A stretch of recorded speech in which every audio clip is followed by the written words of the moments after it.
record button. Okay, it's recording. Pastor Eric Mumba, how long you been in Gravesend now? 4.5 years. 4.5 years. Wow. So we just met at conference and then just talking, and what made me reach out and ask you is that Pastor Brown mentioned you in his one of his sermons during the lockdown, and I just thought, hey man, we need to hear more of his story. I know there's more to it, and so Pastor Eric, go for it, man. How did Jesus change your life, man? Well, I'll just give you a bit of the background before I initially got saved. And so pretty much from about, I think I moved to Tottenham. So I grew up in Congo for 2 years. And then my family decided to move to the UK. So all my dad was about was just giving us a good education. Yeah. And so he just wanted us to just be educated people in this world. And so he moved us to London so we can obviously get a good education.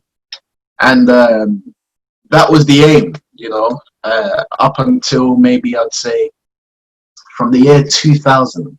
It was a real turning point. So I moved to Tottenham in about 1997. So, just going primary school. Year 2000, actually it was September 2001, actually, I remember, is when I started going to secondary school. And the reason why I remember that very vividly is because 9/11 happened on September 11th. And I remember coming back from school and seeing my parents absolutely look shocked and bewildered at what happened. So, started going to school. And that's when I started really understanding the area I lived in. And so before I was, we moved around London a bit. And I wasn't really, it was just 1 minute we're here, next minute we're there.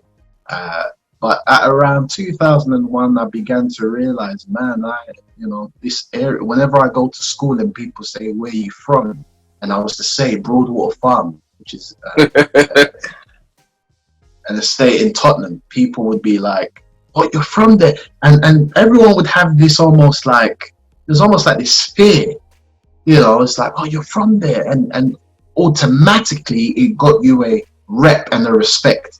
And I was like taken back from it, like, oh, okay, I was none the wiser.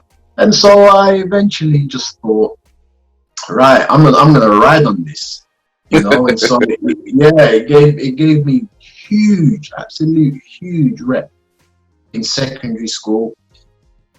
Because before I was just playing out, playing long shots in the park, 60 seconds, all those kind of games, but then when I began to realize the area I was from, I almost now became aware of certain things. Oh, so that's so-and-so, and that's this person, that's, they're the drug dealers, or these are the bad boys, and so naturally what happened is, again, because of their rep, I began to see it now for myself. So when these people looked at me and thought, you're from this area, I now began to look at people in my own area like that. And so I, just through the process of time, started hanging around with these guys in my area. And when I was 15, I began to I was rapping, a lot, 14, 15 years old. I started rapping, and I was part of a crew called Farm Young Guns. And it was like, we're spitting, it's grime really that we're doing. And so I would spit, and we would have clashes. And I remember a very notorious clash I had with Chip, or some people know him as Chipmunk, a grime artist. Yeah, I remember outside the community centre in Broadwater Farm, I kept hearing about his name. Who's this guy, Chipmunk? Everyone's raving on about him at the time. So I said, who is he? And they pointed to, you mean Jamal? Yeah. And he was coming out, and we just finished football practice. And he's there, and I stand up to him and just say, I say, you're Chip, yeah? And yeah. And I go, okay, well, let's clash right now. So we clashed. I'll never forget it. We clashed for the moments I kind of had. we clashed, and that was just I mean, he blew me out the water. So here I was. I thought I had bars, man. I mean, he dealt with me, and this was before everyone knew who he was. This was just the upcoming stages, and so there was the music element that I was involved in, growing up in Broadwater Farm, and then there was also the gang-related stuff, and you usually couldn't mix between the two. So you were either a music man, you done your music and you stay away from trouble because that's your way out, or you were the football man and that's where you found your way out, or you were the road man. And I tried football. It didn't work. My parents wouldn't really support it. It was education, education, education. You must be a lawyer, must be a doctor. It was that kind of. And so they wouldn't make time to come to any trials that I had. Trials with Arsenal, trials with Wolverhampton. Didn't even bother because parents wouldn't even fund me to go to these places. Wow. And so I decided music's going to be the way. So I started doing music. Started pretty much giving myself to music, and it was going well, and obviously went to college, but this is about 16, and I'm now in college now, and I've pretty much college was the zenith. I mean, it was like you're talking popularity, you're talking influence, expression. It's almost like I thought I had the world in my hands in college, seriously. And I'm not saying that, to toot my own horn. It was literally like that. And I used to call me Crisis. And so I used to rap in college. And then I did a bit of dancing on the side. But it was really like, pretty much. So a lot of pride, I'll be real. There's a lot of pride. The area I was from, the music I'm doing now, and I'm just about to get my music career off and running. And then I'll never forget. It was just one day. I can't remember. And I know it was in the summer. Someone came to give a talk in the college, and it was meant to be to all these wannabe gangsters, and it wasn't dubbed that, but that you could tell that that's why they brought this guy in. And so he began to this guy spoke. He only came, and it was during lunchtime. So there I was with my guys. We end up going. There's nothing to do. Everyone seems to be at this talk with this guy. This guy from America is this ex-gangster. And so we're in there, and we managed to roll in at the back. So the whole front of the auditorium's full. Everyone from the front to the back. So we only just about squeeze in. And we kind of make a little scene as we come in, not disrespectful, but the guys are in here now.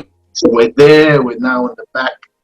I'm there with my cane rolls, and I've got all the guys around me. And I'm listening to this guy speak.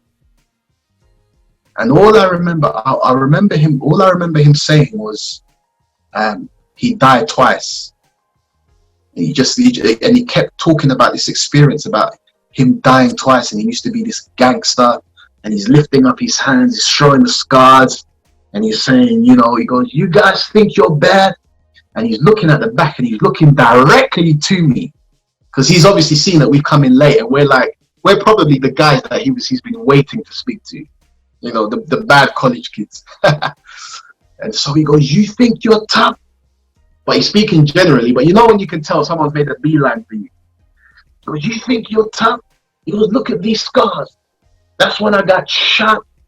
Here, that's my initiation. Got 2 gunshot wounds in my back." And he's just giving, and I'm kind of taken back. I'm like, jeez. Now I'll never forget. He didn't say how or what changed. But I remember thinking, so how did you change then? That's all I left kind of. So he finished the talk was done. I just kept thinking, how did you change? And I left that auditorium, went out to go and buy lunch, and then I see 2 guys on a float, kind of like like if you do a carnival, you got like a float. And these 2 guys are rapping. Because I'm a rapper, I'm now listening to the words. They've got skill. They've definitely got skill. Now I'm listening to the words, and all I can hear is these guys rapping about Jesus. I'm like, jeez. And in my mind, I'm just thinking to myself, and I think for me, that's when the initial stirring started. You know, when people often talk about God moments. At the time, it didn't seem like a God moment, but looking back, it was definitely, because I was struck by these guys, just how they were rapping, what they were rapping about. And then just a few weeks later, I begin to, I'm kind of selling weed on the side as well. Now, you got to remember, Daniel, I don't have to do this. I don't have to. I'm getting EMA, which was £30 a week at the time. Living a good home, and so I'm starting to sell sell drugs, and I'm thinking to myself, it's obviously to just get me extra money so I can just flaunt and style on people. I just remember saying to myself, okay, this is what I want to do now. Just pretty much selling drugs, doing the music thing, doing a bit of education. So it was almost like I didn't know what I wanted to do. My sister came. She approached me one day in our home, and she said, "Eric, my room smells like weed." So I was smart enough not to hide the weed in my own room. See, so I hid it in her room. And she goes, "I just smell weed in my room." And so she found the weed. It was I think it was a cube, which is quite a substantial amount, and it was in a night box, a night trainer box. And I kept it in there. And she said, "Daddy's gonna be so upset if he sees this. I mean, he's gonna go through the roof." And I said, "Please, you cannot tell him. No, have we got a deal? Come on, this is my twin sister. Come on, man. We've been in the womb together. We've been through the struggles together. Come on, you've got to have my back on this one, man." And she says, "Yeah, I've got your back, but you've got to get rid of them." I said, "No problem." She says, "And you've got to come to our church event on Saturday." I'm like, talk about a black male, man. She said, "You've got to come to the church event on Saturday." I said, "Okay." So I went to the church event, and it was a video screening. So I came with a few of my guys, and there was a video screening, a film night, and it was a M1028 was the film. And I remember, oh man, I remember, if some of you haven't seen that film, listen, it's bad production, but my goodness, it's absolutely it gets the message. It gets the message across, man, I'm telling you. So I watched that film about this girl going to hell. And after I watched that film, I said to myself, if hell is real, I don't want to be there. Guy preached the altar call. I'll never forget, because he used this illustration where he was clicking. And he had like a timer behind him on the screen. And as he's clicking, he's saying every second someone's slipping into eternity. Till this day, 13 years later, that imagery has not left me. That every second someone dies and slips into eternity. And the way he was clicking, it almost seemed like, man, is the next click gonna be me?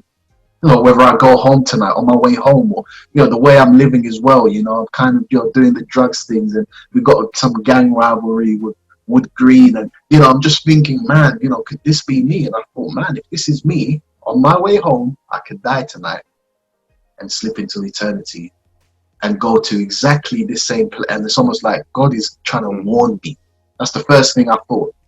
Now I know a lot of people kind of look at these stuff and they say, "Oh, this is fear tactics and scare tactics." But listen, I didn't see it like that. I saw it as this could be my warning. This is a warning. And so the guy is, but I'm not all my friends. So as he's pulling the altar call, lift up your hand if you need Jesus. I spoke about my pride earlier on. Oh, my pride rose. It rose so high. I said, man, all of a sudden, all I could think about was what I'm about to lose. I'm going to lose influence. I'm going to go back to college and tell people about Jesus. I'm actually about to go to uni, and tell people about Jesus. You must be nuts. That's all I kept thinking, And so I didn't give my heart to Christ at the altar call. And they said, okay, well, the film was done. And I did feel like, man, maybe I should have, man. I missed an opportunity. So they said there's some burgers and free food at Folkestone Road at the time, the Walthamstow. And so I said, okay, free food. Who's ever going to say no to free food? So I said, all right, free food, free barbecue. Yeah, I'm down. And I went there. Whilst I'm eating my burger, the guy in the Walthamstow church, his name's Jonathan Beckford. He yeah, made a beeline for me, boy. Don't mess with Jonathan. I'm telling you, don't mess with him, man. I'm telling you. I'm there eating my burger. I'm thinking everything's done now. The event is done, you know. And he sits me down as I'm eating my burger. And all he says to me, and it's quite ironic, what he says to me is, Eric, taste and see that the Lord is good. When he said those words, listen, it just clicked. It wasn't no, you didn't get saved, you didn't get saved now. You know, it wasn't nothing. All he said is, what's going to hurt you by tasting? Whilst I'm eating my burger, I thought, you're right. You are absolutely right. He said, can I just pray for you? Would you be willing to pray? I said, I would be willing to pray. And I prayed, gave my heart to Jesus. August 28, 2007. So, wow. Yeah, that was me. That was my salvation.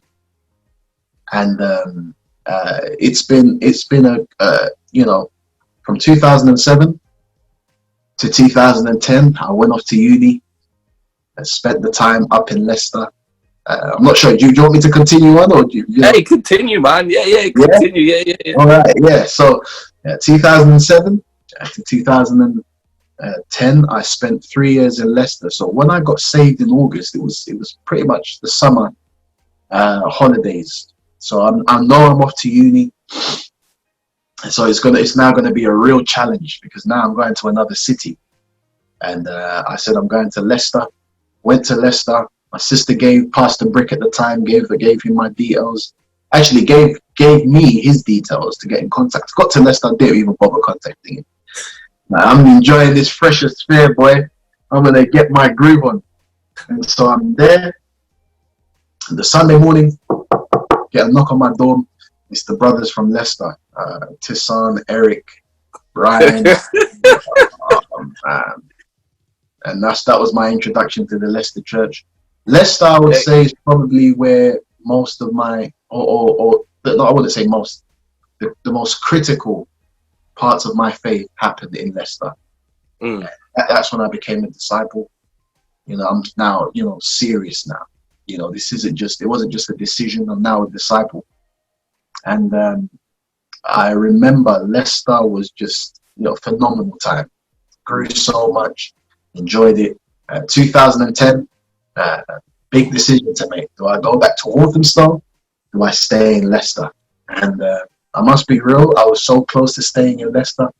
The only thing that can get a man to move is a lady he loves. And so I just thought, my goodness. I said, I've got to go back down to Walthamstow. So I went back down to Walthamstow. But in all honesty, I'll be real. The reason why I did go back, that was part of the reason. But the other reason was I really felt called to preach. That was in my heart. You know, God did something to me in Leicester where he determined my calling to preach. And at the time, Leicester Church was running maybe, 30 people, 35. And I thought to myself, Walthamstow's likely to be the church. If any church is going to send, it's going to be Walthamstow. Yeah. Leicester doesn't look like it's going to pop here. In all, you know, with all, you know, good intentions and everything, I just couldn't see it at that time. And so those two factors made me go back down to Walthamstow. And so I went back down, and the irony was I spent a few years in Walthamstow, wasn't sent out, but Leicester sent out their first church. I was so bitter at that conference. My goodness. I was like, man, had I just stayed, man. See, you don't play with God, man. You know, I'm there watching Brian get sent out. I'm like, haha, man. But so I'm now in Walthamstow from 2010. A year after that, into August 2011. August seems to be just one of those months, man. But in August 2011, you know, Mark Duggan was shot by firearms officers, and so, you know, I'm in Walthamstow now. I'm, you know, a Bible study leader. Things are pretty much, you know, And so he gets shot, and you've got to remember all what I've left behind now begins to almost flood back in my life, because Mark was, you know, growing up, he was a very what do they call them? They call them lovable rogues. You know, you love him. He's like, you either love him or you hate him. But even when you hate him, you still love him, because he's just one of those guys. He's very people centered, a people's person. And so I remember when he died, you know, it was like, Mark's dead. Mark Duggan. You know, it's like Mark, not Mark. Nah, no way. I remember at work. I was at work when I got the news. In fact, I got it on a newspaper. I read it in the newspaper, like on my way home from work. And I'm like, my goodness, Mark's dead. And just this feeling of injustice. I'm like, nah, because the early reportings were like, that was what I read on the Evening Standard. I'm there on the train, shootout with police officers. I'm like, instantly I said, no chance. This isn't Mark. Mark wouldn't do something like that. I just know Mark wouldn't get himself involved in the shootout unless he's high on mushrooms or something. And so I just thought to myself, no chance. And obviously, most people know the story goes that it was misreported, and so anger's now building again. The past, the hurts, the stop and search in the past, everything now is beginning to. And now, not only that, now everyone's gathering together. And you've got to remember, Mark was one of those characters who drew everyone to him. He was like a peacemaker in the end. So everyone, and so now you're starting to link up with people that you left of old, meeting these people, that people, and you know, seeing where people are at. And it was probably the most trying time in my faith. You know, I would hear sermons, and pastors would preach, use certain illustrations, and they would mention his name, but not in a positive light. And it would kind of like, because okay, I get he was a gangbanger, but man, you know, it's my boy. And so it was a real tough time. So in my faith, it was rocky. Went down to the protest. I protested. I was out there. I was at the peaceful protest in the morning. I was there with the family. Proper peaceful protest. And in the night, it turned to absolute carnage. Carnage, London riots, as you know it. And Croydon, I remember Croydon was just turned upside down. You know, I was at fellowship, you know, whilst it was happening. And, you know, and it was just walking back home, you know, it was like a scene from a war zone. Like literally, yeah, it was a war zone. You had riot police, smoke everywhere, you know, it was just crazy. Yeah, so when that happened in Tottenham, I'm just like, wow. And I stayed. I mean, I won't forget. I'm there from, it kicked off at about 9 o'clock. I was there till about 3, just watching everything unfold. And for me, it was one of those moments where it was like, you were like, yeah, go for it, guys. I never got involved, but it's like, go for it, guys. I want to see this. Yeah, man, we've had enough in my spirit, but I'm just there watching with everyone, and I'm just looking, seeing buses on fire, seeing shops on fire. And I remember 2 girls from church saw me. They go, Eric! And they held my hand, and they're like, what are you doing? And I said, get off me. And it's almost like something, because, I mean, oh, man, my goodness. I said, get off me. You know, I'm a Bible study leader, you know. I said, get off me. You know, this is my friend. I want to see people, you know, like, no, Eric, you should be home. And I'm just there, and I get home, you know, still anger, go sleep. And I'll never forget waking up the next morning, going back to the same high road and seeing complete hopelessness. And I just decided then and there, I said, man, God, this just isn't right. Families losing their home. My mum can't go to the post office no more. You know, everything is just destroyed. And from then on, I made my mind up. I said, you know what, I'm going to be close to this family and to these friends of mine, but I've got to give them a different message. My life has got to be complete. You know, they've got, and so today, you know, every year I go to Mark's grave just to visit and pay my respects to his family and everything, because they're still wounded from this. And it's completely different now. It's bringing hope. Every time I go there, it's almost like, you're the example. You're the guy that gives us hope that we can make it out of it. And I'll never forget, this last year, I went and did music in Broadwater Farm there with the Tottenham Church. Saw my guys put up the speaker, and I just went into the shop and I said, there was one of the OGs. I said, listen, look, we're not coming here for trouble. These are people from my church. I just want to let you know. So we just want to bring, and you know what? He said, you know what? We would tell anyone else to shut down and we would get them out. But he said, you know what? We hear too many. We just live in this hole. It's just blackness here. He said, you know what? We stunt and all that. We've got all our chains. We do our music videos, our drill videos. But he said, you know what? We need to hear something positive. Do your thing. And we did our music. No one prayed and got saved. But listen, seeds were, and it's that liberty now that the family have given me in my area. It's given me. And so obviously 2012 got married. 2015 got launched into the ministry. And that was a real rocky period in my faith. And I always heard people say, there's going to come a time in your faith where things are going to really rock you. And I didn't experience that from when I got saved in 2007 to 2011. I didn't really experience that rock, but when that happened, it did. But I thank God that I came through it. And it was, there was people like Pastor Brian Richmond, my own pastor, who really saw, Pastor Jimmy, who really saw me through those difficult periods. And I that's why I thank God for, our fellowship, the men that we have, because they did guide me out of that difficult period. And obviously 2015, I'm here in Gravesend, preaching, ministering. And it's just a joy to be part of what we do. Amen. Powerful, powerful story. So you heard it first, Pastor Eric, and how Jesus transforms, and, we greatly appreciate Pastor Eric, his testimony, and all what God's doing.